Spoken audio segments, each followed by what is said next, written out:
Prontinho, iniciando já a nossa gravação. Hoje a gente vai começar a olhar para o Salmo 118, né? É o último salmo que a gente chama aí Salmo de Páscoa.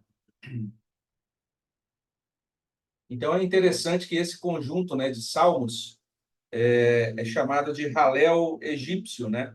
E é nesse sentido que o Salmo 118 é bastante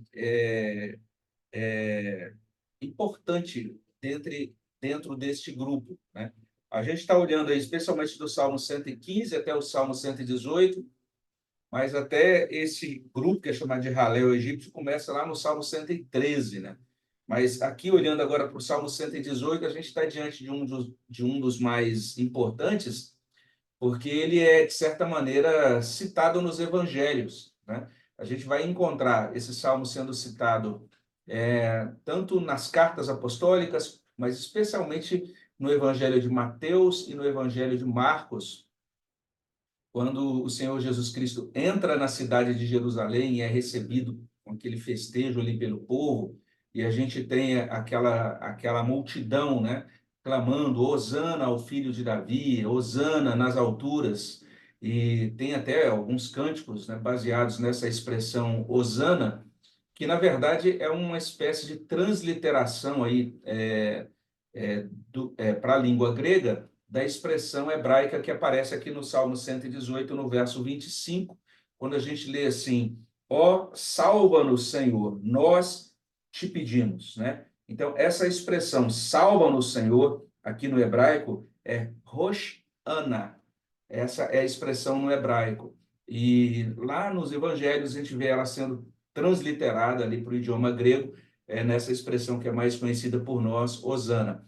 E é muito cantada e é, inclusive, celebrada aí, né? A gente normalmente lembra no calendário, que a gente chama de calendário cristão, uma semana antes da Páscoa, no domingo antes da Páscoa, tradicionalmente é chamado de Domingo de Ramos, né, por causa daquela entrada triunfante, o triunfal do Senhor em Jerusalém, com o povo estendendo os ramos, as vestes, e cantando, de certa forma, eles estão cantando esse Salmo 118. Então é muito apropriado realmente para a Páscoa, e era o salmo que normalmente era cantado assim no final da ceia. Então, de todos os salmos que a gente mencionou até agora, o Salmo 118 é o que mais seguramente a gente pode afirmar assim, existe uma grande possibilidade de que Jesus tenha cantado esse salmo naquela última ceia, ali junto dos discípulos, antes de descer para o jardim do Getsemane, né? O salmo, eu vou fazer uma leitura completa dele, depois a gente vai olhar para a estrutura, vamos começar a analisar o salmo. Começamos hoje, se Deus permitir, a gente vai terminar então na semana que vem, tá certo? Vou fazer a leitura do salmo completo. O salmo diz assim: rendei graças ao Senhor, porque ele é bom, porque a sua misericórdia dura para sempre. Diga, pois, Israel, sim, a sua misericórdia dura para sempre. Diga, pois, a casa de Arão, sim, a sua misericórdia dura para sempre. Digam, pois, os que temem ao Senhor, sim, a sua misericórdia dura para sempre. Em meio à tribulação, invoquei o Senhor. O Senhor me ouviu e me deu folga. O Senhor está comigo, não temerei. Que me poderá fazer o homem? O Senhor está comigo, entre os que me ajudam. Por isso, verei cumprido o meu desejo nos que me odeiam. Melhor é buscar refúgio no Senhor do que confiar no homem. Melhor é buscar refúgio no Senhor do que confiar em príncipes. Todas as nações me cercaram, mas em nome do Senhor as destruí. Cercaram-me de todos os lados, mas em nome do Senhor as destruí. Como abelhas me cercaram, porém, como fogo em espinhos foram queimadas. Em nome do Senhor as destruí. Empurraram-me violentamente para me fazer cair, porém, o Senhor me amparou. O Senhor é a minha força e o meu cântico, porque ele me salvou. Nas tendas dos justos há voz de júbilo e de salvação. A destra do Senhor faz proezas. A destra do Senhor se eleva. A destra do Senhor faz proezas. Não morrerei. Antes, viverei e contarei as obras do Senhor. O Senhor me castigou severamente, mas não me entregou à morte. Abri-me as portas da justiça. Entrarei por elas e renderei graças ao Senhor. Esta é a porta do Senhor. Por ela entrarão os justos. Render-te-ei graças, porque me acudiste e foste a minha salvação. A pedra que os construtores rejeitaram, essa veio a ser a principal pedra angular. Isto procede do Senhor, e é maravilhoso aos olhos dele. Este é o dia que o Senhor fez. Regozijemo-nos e alegremo-nos nele. Ó, salva-nos, Senhor. Nós te pedimos. Ó, Senhor, concede-nos prosperidade. Bendito o que vem em nome do Senhor. A vós outros, da casa do Senhor, nós vos abençoamos. O Senhor é Deus. Ele é a nossa luz. Adornai a festa com ramos até as pontas do altar. Tu és o meu Deus. Render-te-ei graças. Tu és o meu Deus, quero exaltar-te. Rendei graças ao Senhor, porque Ele é bom, porque a sua misericórdia dura para sempre. Essa não é a primeira vez que a gente olha para esse salmo, já tive a oportunidade de meditar em outras ocasiões nesta mesma passagem, e a gente, desde as meditações anteriores, a gente tem dito isso, que a gente não tem muita certeza sobre quem escreveu o Salmo 118, e também a gente não tem muita segurança quanto à circunstância que produziu, vamos dizer assim, a escrita desse salmo, né? Então, alguns salmos fica bastante claro, olha, esse salmo foi produzido quando aconteceu tal e tal fato. Às vezes essas informações acerca do contexto de produção do salmo estão presentes até ali no título do próprio salmo, né? No texto hebraico e tal. Mas aqui a gente não tem nada disso no Salmo 118. Algumas pessoas realmente acabam vinculando, né, especialmente o comentarista que a gente mais usa aqui nas nossas meditações, que se chama Alan Harmon, ele sugere que esse salmo, de certa maneira, ele tem uma relação histórica, né, com aquela grande vitória de Josafá contra os exércitos inimigos. A gente confere essa vitória de Josafá, depois você pode ler 2 Crônicas 20, versículo 1 até o versículo 30, vamos dizer assim. Então, a gente tem nesse relato da história duas forças combinadas, né, dos exércitos de Moabe e de Amon, essas forças ali se juntando contra o povo de Deus, e Deus concede uma grande vitória contra aquelas forças combinadas. Então, de certa forma, esse salmo seria escrito, de acordo com esse ponto de vista, como uma espécie de celebração a Deus,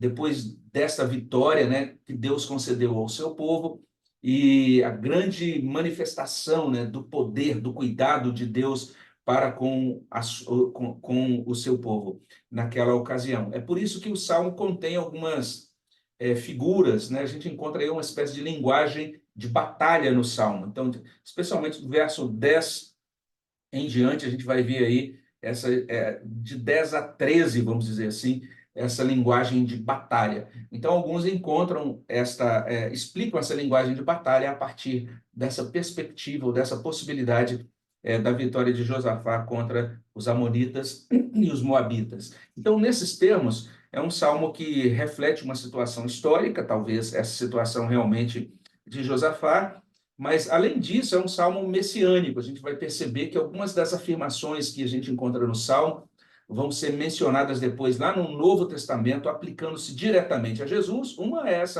esse próprio clamor do povo, né?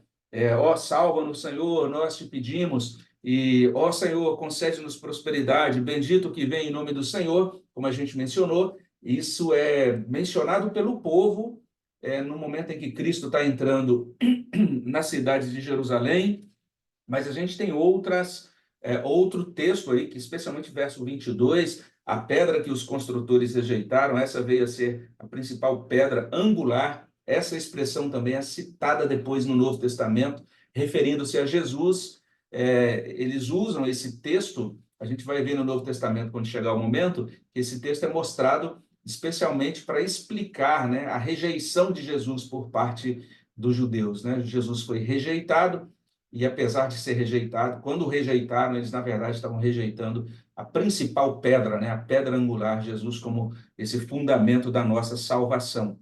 O Salmo tem tem essa relação com a Páscoa, ele é cantado na Páscoa por conta das referências à salvação, né? Então, essa ideia de Deus Salvador, um Deus que vem e realiza uma grande intervenção e nos salva, né?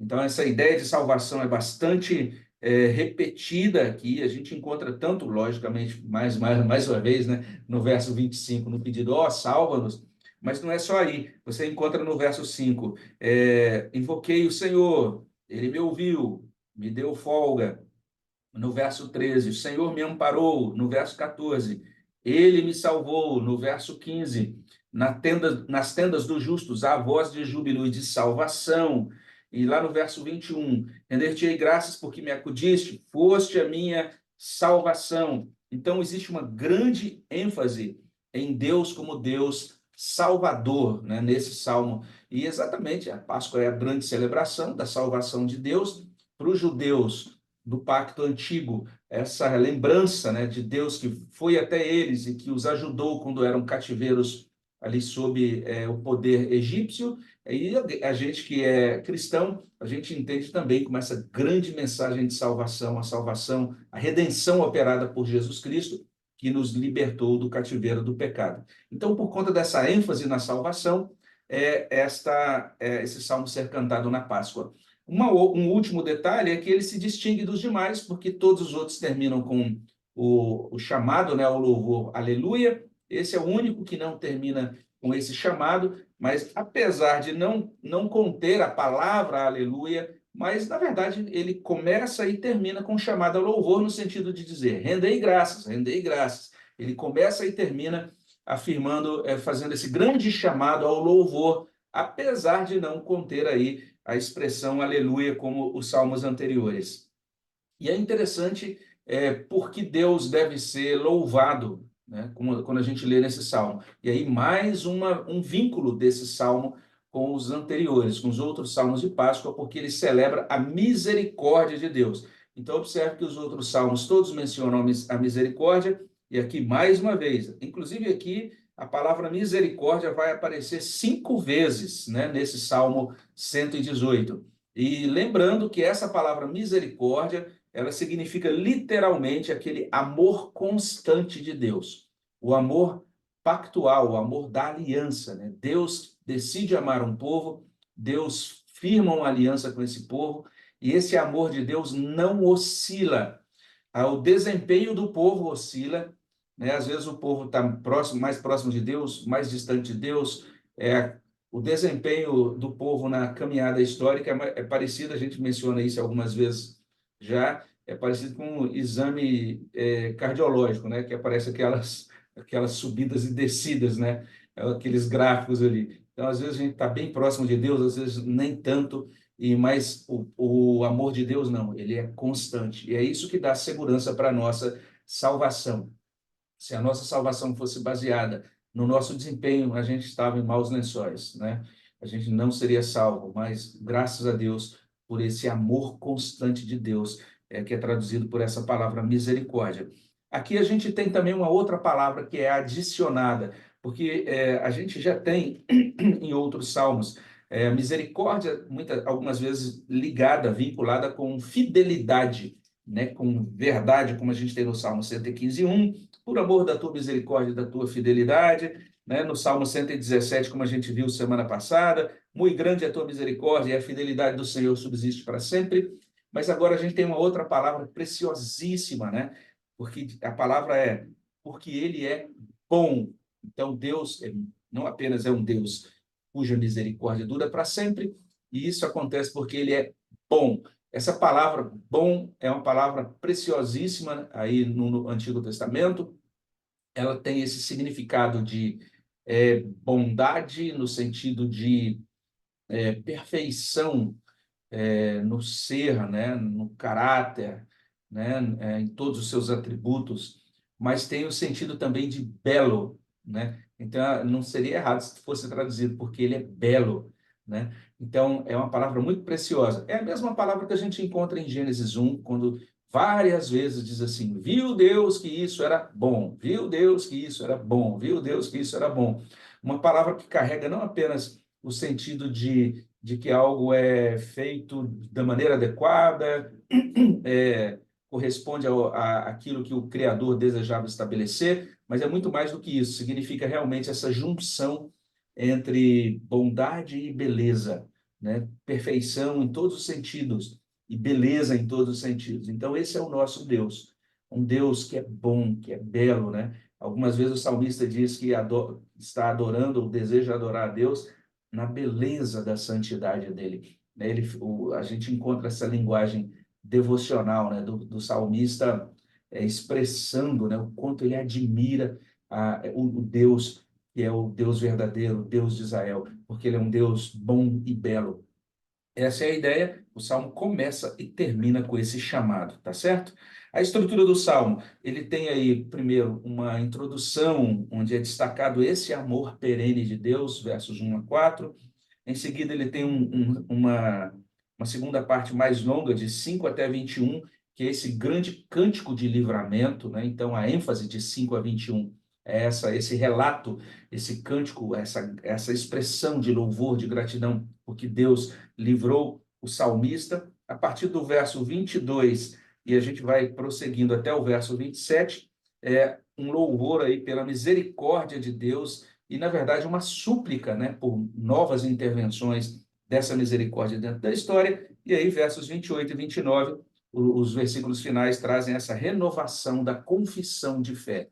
Né? Então, uma confissão de fé renovada é mostrada nesse ponto.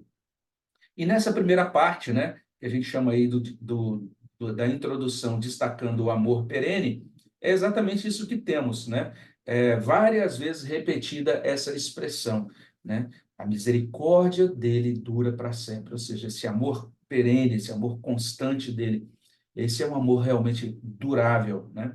E isso repetido, então, de diferentes modos, e perceba que a repetição aqui lembra um pouquinho o Salmo 115. Lá no Salmo 115, por exemplo, a gente encontra nos versos 12 e 13. De nós se tem lembrado o Senhor, ele nos abençoará. Aí temos, abençoará a casa de Israel, abençoará a casa de Arão, abençoa os que temem o Senhor. Aqui é a mesma coisa, o mesmo recurso é utilizado, ou seja, verso 2, diga, pois, Israel, sim, a sua misericórdia dura para sempre. Em seguida, diga, pois, a casa de Arão, sim, a sua misericórdia dura para sempre. Digam, pois, os que temem ao Senhor, sim, a sua misericórdia dura para sempre. A ideia aqui é essa. A nação como um todo, então, é convocada a reconhecer, a admitir que a misericórdia do Senhor dura para sempre, né?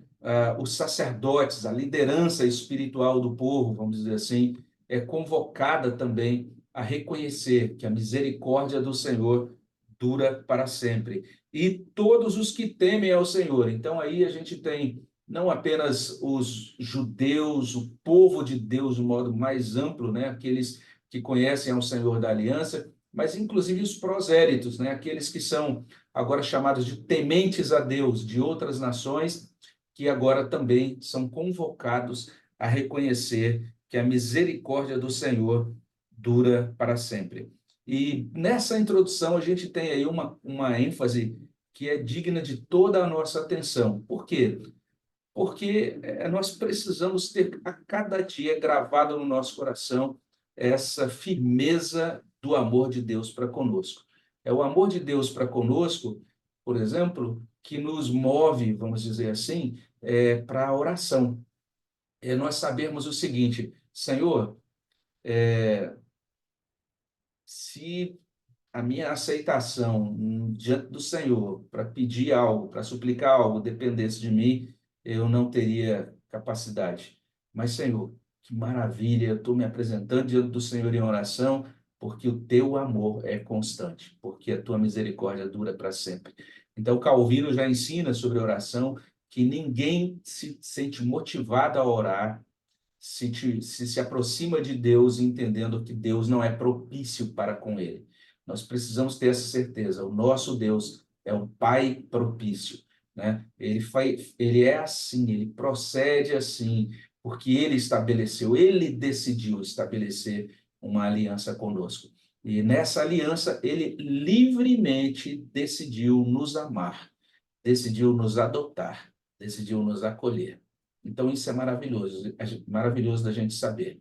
Então, não há nada, nenhum obstáculo que impeça que a gente chegue diante de Deus em oração por causa da misericórdia de Deus que dura para sempre. Por causa dessa misericórdia de Deus que dura para sempre, ele enviou o seu Filho, que agora é o nosso sumo sacerdote celestial, que garante com o sangue dele, com a obra que ele realizou, o nosso acesso ousado diante da presença de Deus, diante do trono de graça de Deus. Por isso que o autor de Hebreus vai dizer várias vezes assim: agora acheguemos-nos ousadamente ou confiadamente, por causa do sangue da aliança, da obra realizada por Jesus Cristo por nós. Então, quando a gente pensa nesse salmo como o salmo da Páscoa, a Páscoa nada mais é do que isso, né? Nós temos um Deus que nos libertou por misericórdia, porque a misericórdia dele dura para sempre. Não há nada que nos instigue, vamos dizer assim, para a adoração do que essa segurança também, de que a misericórdia de Deus, que o amor de Deus para conosco é constante. Porque tem aqueles dias que você chega para louvar a Deus, ou seja, na sua devoção pessoal, ali, né, sozinho, na sua oração, em seu momento devocional, ou às vezes no culto com a família, ou às vezes até mesmo no domingo.